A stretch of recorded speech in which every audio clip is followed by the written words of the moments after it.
Ils ont fui l'injustice pour préserver leur foi. Et Allah les a fait dormir 309 ans.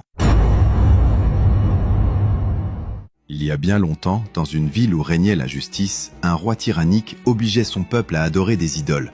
Mais un petit groupe de jeunes croyants refusa de se soumettre. Ils croyaient en un seul Dieu, Allah.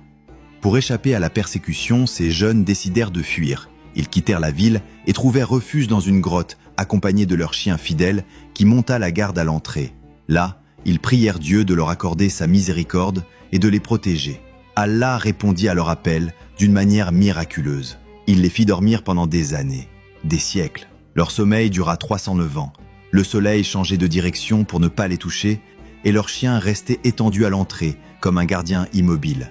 Quand ils se réveillèrent, ils pensaient avoir dormi un jour ou moins. Affamés, ils envoyèrent l'un d'entre eux acheter à manger en ville. Lorsque le jeune homme revint dans la ville, après ces longs siècles de sommeil, tout avait changé. Les maisons, les gens, les vêtements, même la langue paraissaient légèrement différentes. Le peuple croyait en Allah. Le roi idolâtre n'existait plus, remplacé par un souverain pieux.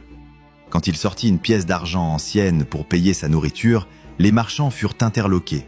Cette monnaie n'était plus en circulation depuis des générations. Pensant avoir affaire à un homme venant du passé ou porteur d'un trésor caché, ils le conduisirent au roi. Là, le jeune homme expliqua calmement son histoire. Lui et ses compagnons avaient fui l'injustice pour protéger leur foi et s'étaient endormis dans une grotte, croyant n'avoir dormi qu'1 jour. Mais ils avaient en réalité dormi plus de 300 ans. Le roi, les savants et la population furent profondément émus.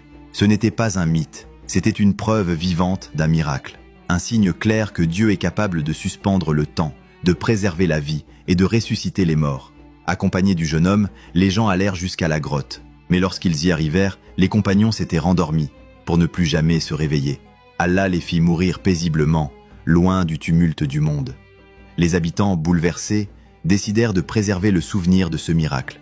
Un lieu de prière fut construit à l'entrée de la grotte, non pas pour les adorer, mais pour rappeler aux générations futures que la foi sincère et la confiance en Dieu ne sont jamais perdues.